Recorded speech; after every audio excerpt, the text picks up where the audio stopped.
Welcome back to the Dirty, Messy, Alive Embodied Memoir-Writing Workshop Series. I am here with Gabrielle Pellicci, PhD, and we are going to get into You Are Only as Sick as Your Secrets. Telling your story is the medicine that can save your life. But first, let's just introduce Gabrielle.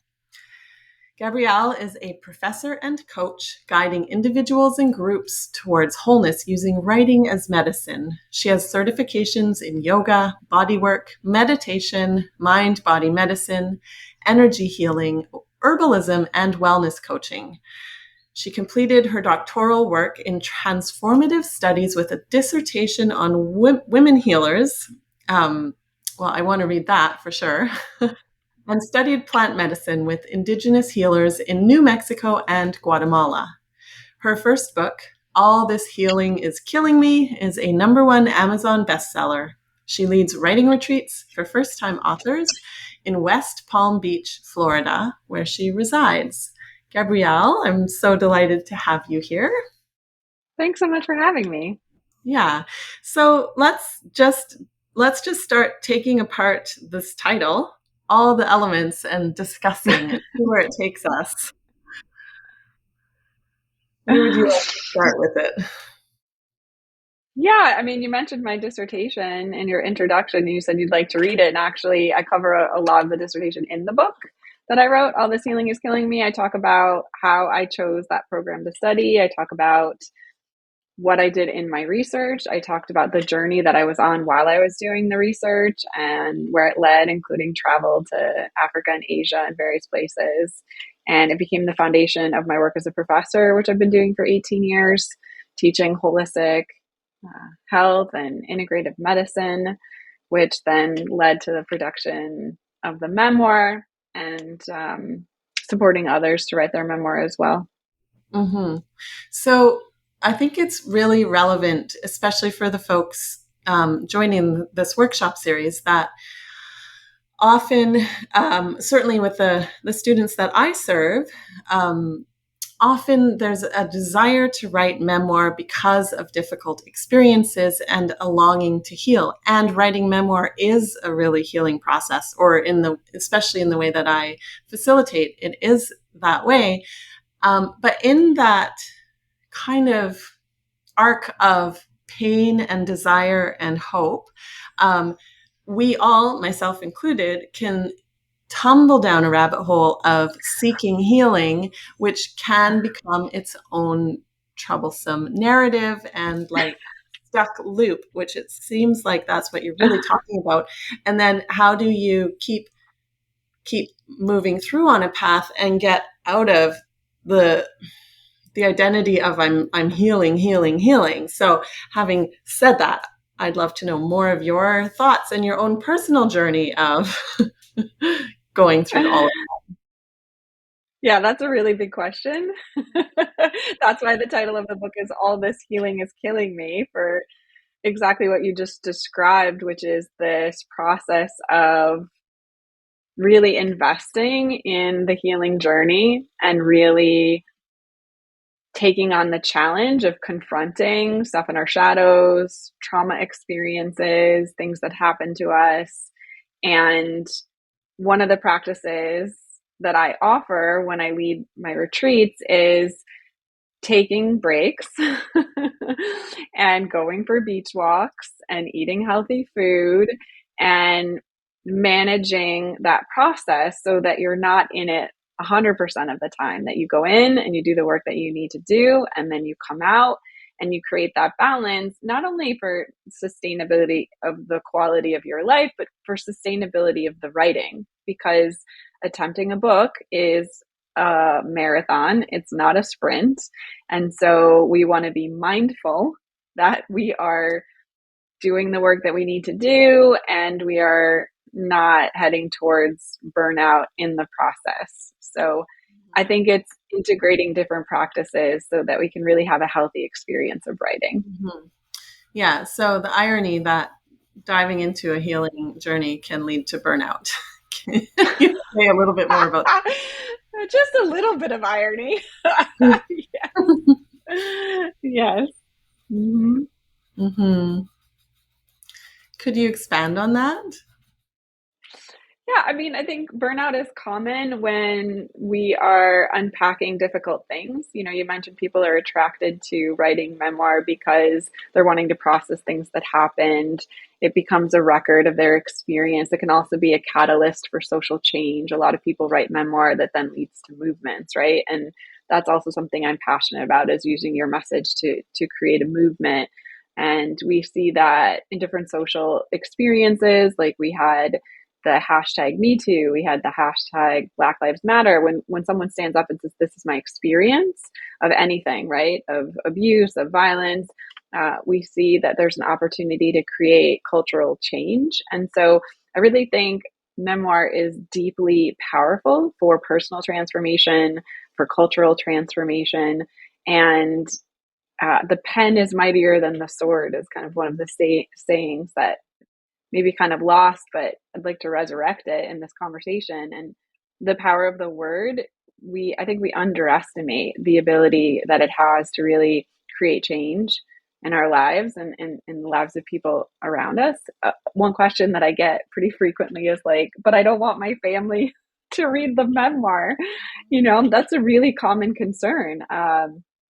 Memoir is personal, right? You're writing about your life and the people in your life. And often there can be some challenges with that. And so one of the things I teach is also how to navigate that, like how to navigate what stays in the book and what's not in the book, you know, how you share it with the people that you care about, how you have those conversations, and how we get away from, you know, re-traumatizing or playing the victim in our writing. The goal is not to just, you know, play the victim, even if it was, you know, a difficult experience. It's to find the through line, it's to find the lessons, it's to find the wisdom, and to make sure that there's takeaways in the writing that people can use on their own journey.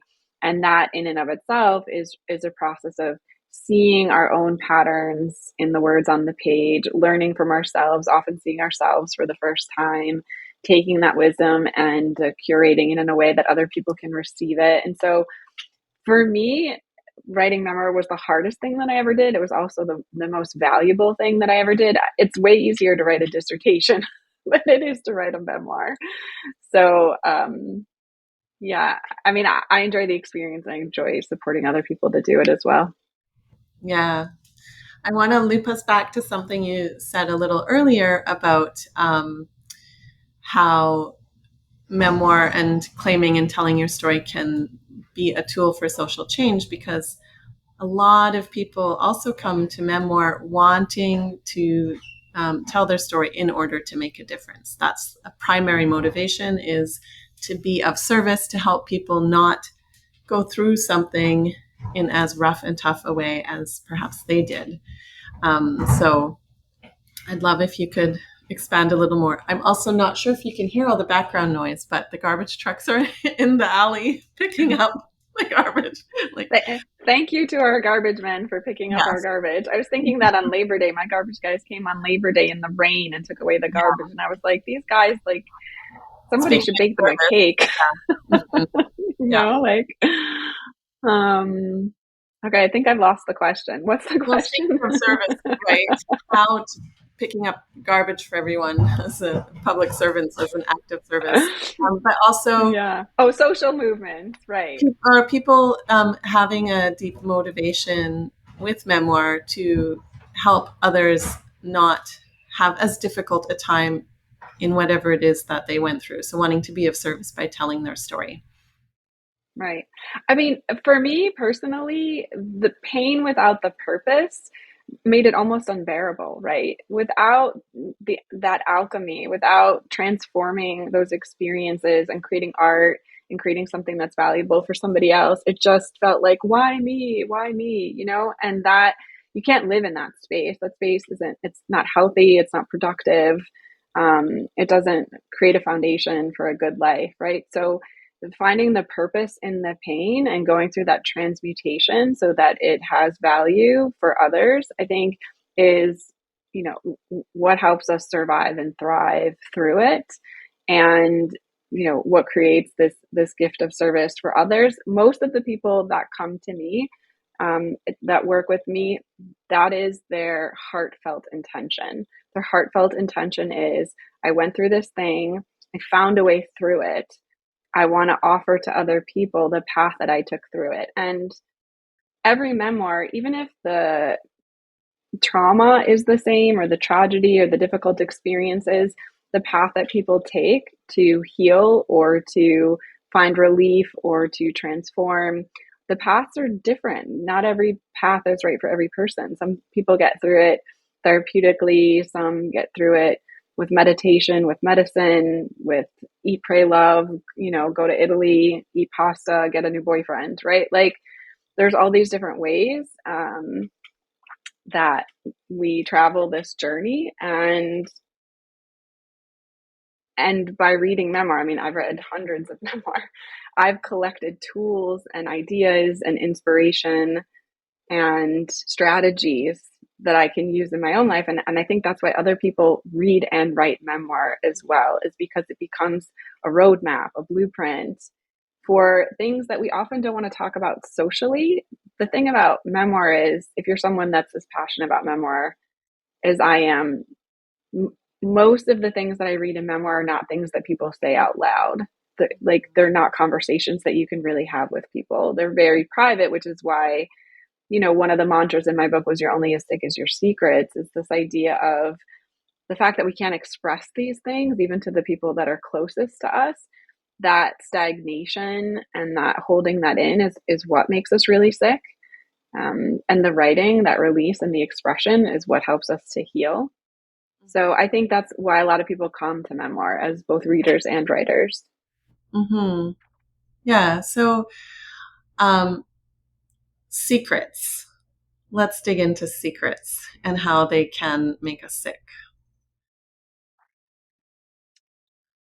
I mean, there's so many different kinds of secrets. And so, a motivator, and I'm thinking about people watching this who are like, ooh, motivators to keep it silent, motivators to start to voice it, and what happens in the process, not only of recognizing the secret, feeling it held in, making a decision to start voicing it,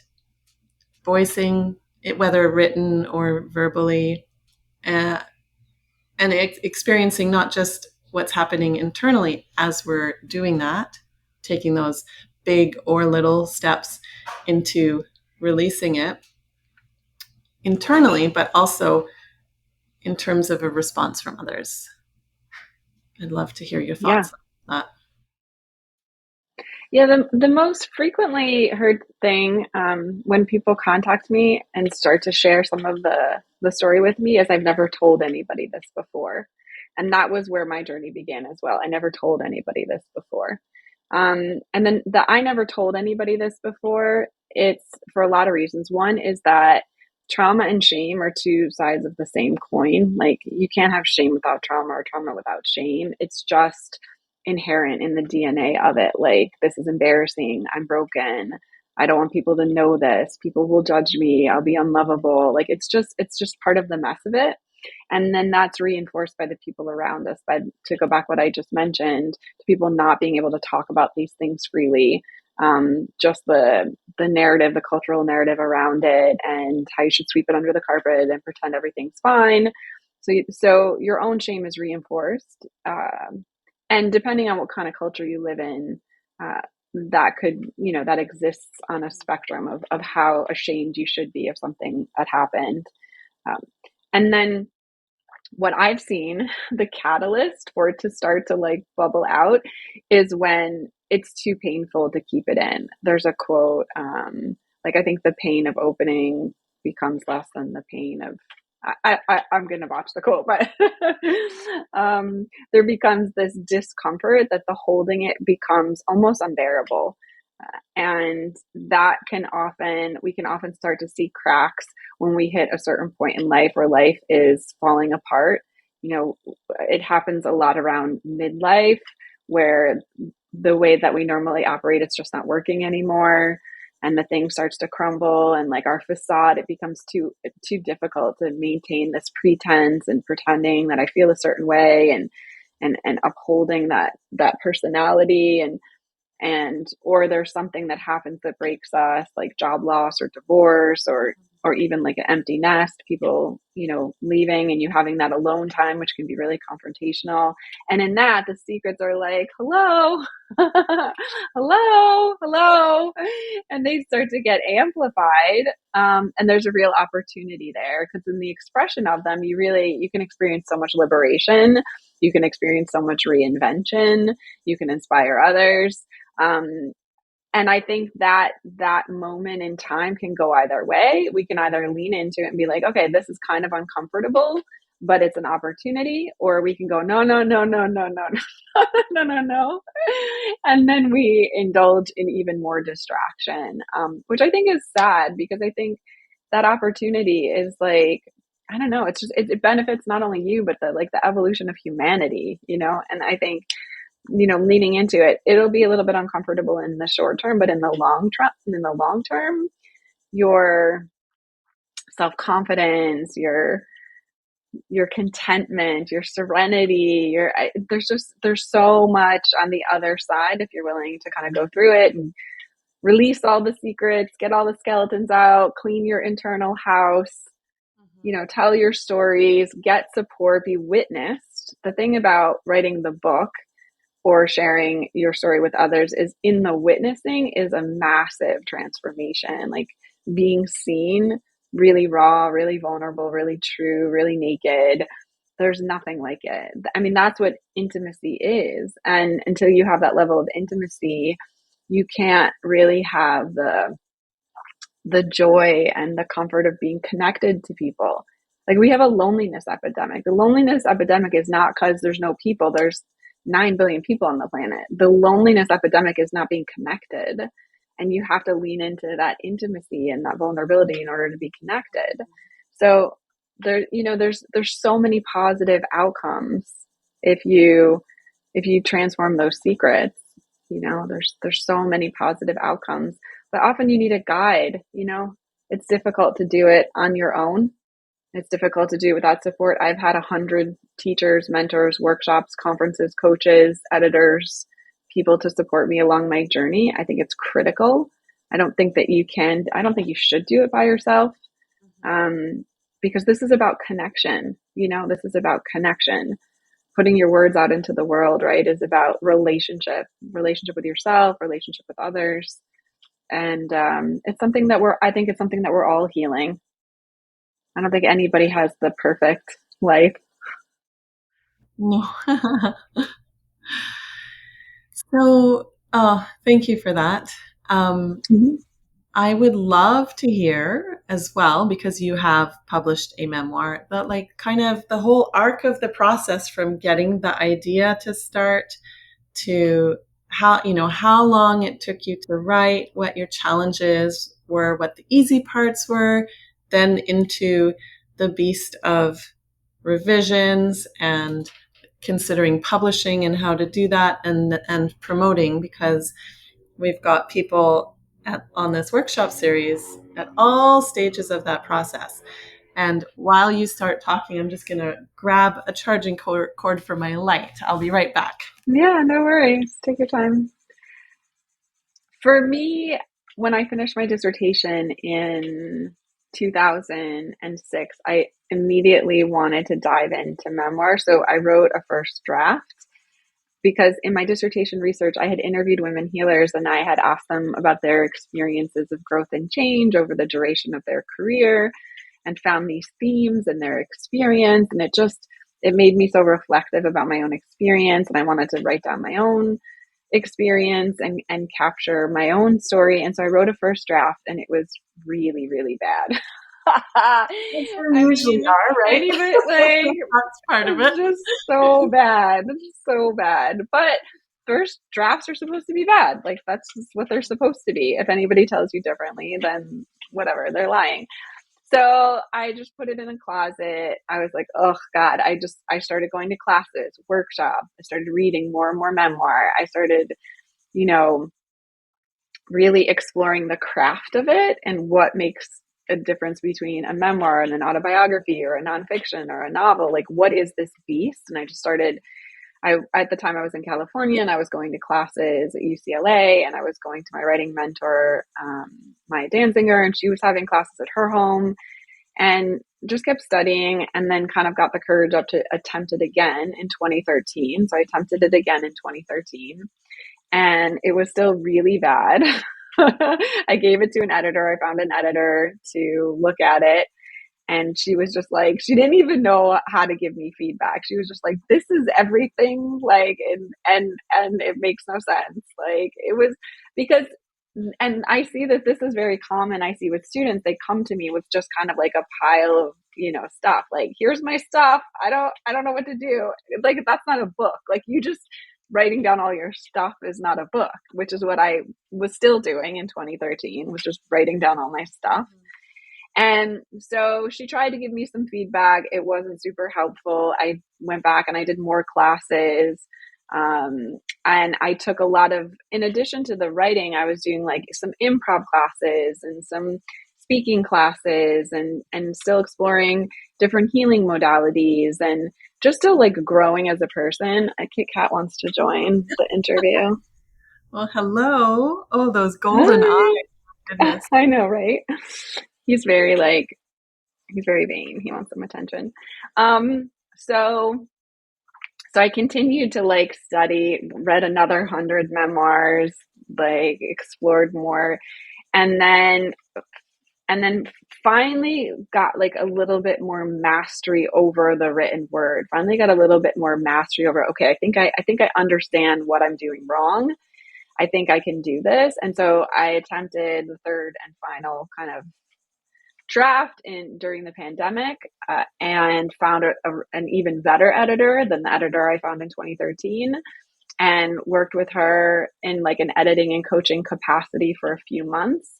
And that's the manuscript that ended up, going to print. But it was a long journey because it's not easy to write. Like, I think we have this misconception that, I don't know, especially with AI, that you like just put in these prompts and it spits something out. And this was really like putting my soul into words, seeing myself, getting as honest as I possibly could. The first two drafts weren't honest enough. They were skirting over things that I needed to stop, and I needed to go deeper. And it's hard to spend time on scenes from your life that don't feel good, which is why you need the balance of the wellness or the therapeutic support with the writing practice, which is why I always talk about this as writing as medicine. Because when you get to those parts that are really hard, it's not just about pushing through. It's about pushing through, but making sure that you have the team in place to help you stay physically and mentally strong while you're doing it.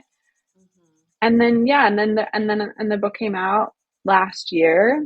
It was really well received. And then I like immediately within a week started writing the next one, which is called The Last Ceremony. And that one's coming out in a few months. So yeah. It's a much faster time frame than the first one. Yes. And the only reason it is because now I know how to ride the bike. I didn't know how to ride the bike. I would get on the bike, I'd fall off the bike, I'd get on the bike, I'd fall off the bike. I'd ask somebody to help me ride the bike. They'd show me some stuff. I still couldn't ride the bike. There was just this, for me, a long process of understanding what it is and how to do it. And then when I went back to work with my same editor on the second book, I gave her the manuscript. She's like, oh my God, this manuscript is so much better than last time. She's like, you really learned a lot. And I was like, yeah, I really learned a lot. What a thing to celebrate. Yeah. So, yeah. I'm so grateful that there was people along the way, to teach and guide and help me get there. It was not something that I could do by myself. Mm-hmm. And the second book, is this also a memoir? Yeah. Ah. Yeah. I think that there's a third one coming because now that I finished the second one, I'm like, well, you wrote two, you might as well keep going. So I I think I'm mean, thinking of a third now. memoirs that have written five, you can. That's the cool thing about memoir, because how you frame the stories makes the same situation a different story. Yeah. um so, and then just to kind of tie the arc of the process up a little more, the promoting, how is Mhm. that? Or and ongoing, obviously, but then you shift out of revising into publication and then promoting. And what does that challenge you to do and become as a writer? Well, I had to go over the last 18 months. I've been through a whole journey of learning about book as a business, which has been a whole nother education. And I feel like I'm learning something new all the time. Everything from like how you sell books to how you leverage books for your business to how you get on best-selling lists to, I mean, there's just the back end of book as a business, book as production. That whole situation is massive. It's self-publishing, it's hybrid publishing, it's traditional publishing, it's PR, it's speaking on stages, it's all the things. So I had a bunch of speaking engagements. I went on about a dozen podcasts. I threw myself a big book party. I had about 100 people come out to a book party. I got a recording of that. I had someone interviewing me at the book launch party. I only went really, really hard into it, like full promotion mode for about 3 or 4 months. Because then, in addition to that, I was writing another book and working full time because this is not my only profession. I still have my teaching profession and then my coaching profession, and then I do some business development stuff as well. So I only did a few months, but based on what I've been learning as I've been getting more educated and more educated, it's like a book is something that you should relaunch every year. It's something that, you should, every year do the same kind of promotion that you did the first year if you want to kind of keep the book alive and you want to keep selling the book. I've learned about a lot of different ways to do digital marketing and stuff that I didn't do the first time around. And so for this next one, I'm going to be exploring other new and different kinds of marketing. Um, I think that this whole thing, you have to pace yourself. It's a lot. It's a lot of the responsibilities that traditional publishers used to take on, they're not willing to take on anymore, which is one of the reasons I just self-published instead of going that route. I had a literary agent and I was shopping the book and I was talking to the houses and stuff. But at the end of the day, they were like, we're just printing your book, like you're doing the rest. And it's like, well, why would you give them all the royalties if you're doing all the work?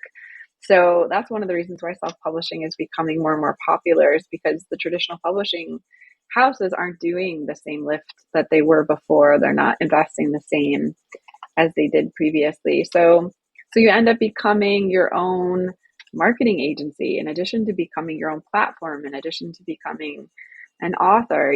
It's like it's a lot. It's a lot, And the budgets on this, that's the other thing, is like a lot of people don't talk about the financial side of this, but from writing the book until, all the way through marketing promotion, I've spent between $30,000 and $40,000, which is not a lot of money. And that doesn't include all the classes and all the training that I did leading up to book, editing, production, and promoting, right? So if I added up the whole thing, I mean, it'd be like hundreds of thousands of dollars, right, over the course of so many years. And each of these pieces, you have to decide, like, on my cover, do I want to spend 600? Do I want to spend 6,000? On my promotion, do I want to throw a couple $100 into ads, or do I want to throw in a few $1,000s? Like at each point, you have to make serious financial decisions all along the whole way. And that also can be something that's really difficult to navigate, like to have that budget, to plan it, to spend it, to know who to trust, because the market is flooded with different options for you to choose from. And it's really valuable to have other people who have already been on the journey and who can. It's just like when you know how when something happens to your car, like the light goes on in your car, and you're like, okay, well, I know I can take it to the dealership, and the dealership's going to charge me $9,000 to fix the blinking light. Or my sister knows this guy and I can take it to his house and he can help me. Or, right, like it's the same. It's the same with book production. You can do white glove service on your book, uh, or you can, shoestring budget it. You just have to decide really what fits your budget and what your goals are. How many books do you want to sell? And what do you want to do once you're a published author? It's a lot. Yeah, it is. Thank you for being so transparent. And also, Oh, I yeah. appreciate that you said this. You do other things. You have other jobs because for most people, that's the case. Yeah, Hmm. yeah. It's more commonly a challenge to squeeze in all the necessary things around the other things that we all do to pay our bills. So that is also part of the process. Yeah. Yeah, I don't know many people that just make a living as a writer. Do you know many people that that's their primary profession? Um, well, I know people that are professional writers, but it isn't their own work. It's like copywriting, it's Exactly. ghostwriting, stuff like that. So they're making a living with their writing, but not their own heartfelt personal writing, and that ends up on the side. Um, there's some we know the famous ones, Yeah, and the top 1%. or people that have a beautiful support system of a partner who makes enough to pay the bills, or just those extra resources, or living in somewhere, if these places still exist, where the cost of living is so extraordinarily low that they can get by with a part-time job or whatnot. But those are the exceptions rather than the rules, I think. And Hmm. I just I find it agree. helpful with creative, soulful work to just know that that's mostly a fantasy, and we have to cultivate strategies to navigate our other obligations and keep bringing forth the deep work that we want to bring forth, and let go of feeling a little resentful that we don't get to devote Oh, all of yeah, our time to it, because for that's just sure. often how it is.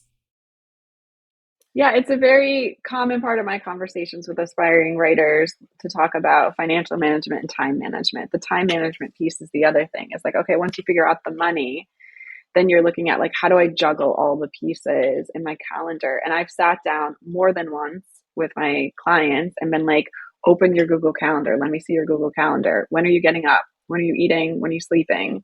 Where do you have to go? What do you have to do? I want to see all your appointments, and then actually blocking the time for writing, which is not something anyone ever said to me. But for me, the only way that I could produce was to reverse engineer how many pages do I need to do and what amount of time. Where is that time located on my calendar? How is that time protected on my calendar so that I'm not like looking at like, oh, well, I'll get to it. So the management is not just the creativity. The management is all these other structures that support the creativity. Hmm. Yeah, yeah. Some There's a lot of practical elements involved in all of Yeah, this. for sure. This has been really marvelous, and I wonder if there's anything else we've missed that you want to bring into the conversation before we close. I mean, I would like anybody that's listening, if you have a book in you, you know you have a book in you. Just, I would encourage people to mm, write now. don't don't put it off. Don't wait.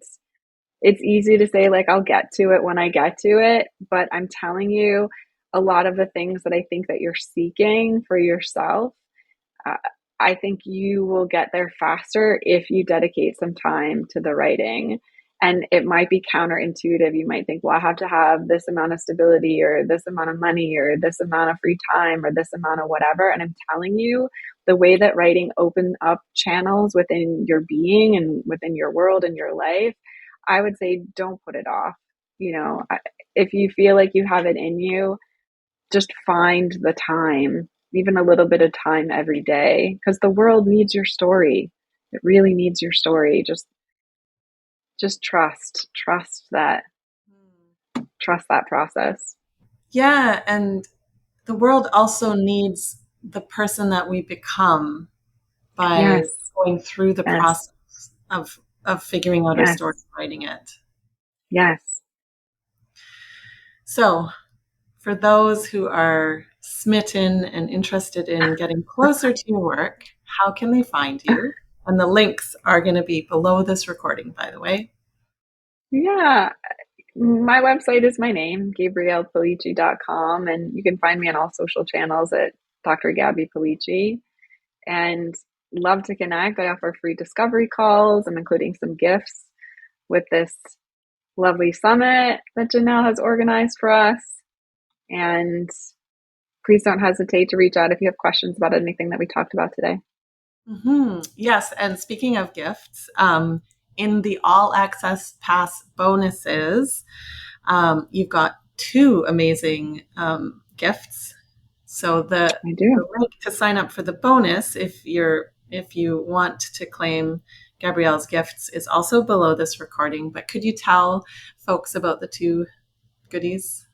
Yeah, you get a copy of this, my memoir, All This Healing Is Killing Me, and also have a digital course called Writing as Medicine, which walks you through a lot of the things that we talked about today, how you create those rituals. It also has 30 days of writing prompts to help get your creative juices flowing. And that's strictly online, self paced. And so you get access to that as well. Amazing. Yeah, very, very generous gift of a course to the All Access Pass. Thank you so much. Thank you for that. And thank you for joining this event and sharing all of your wisdom. I'm so happy to be here with you. Thanks for having me.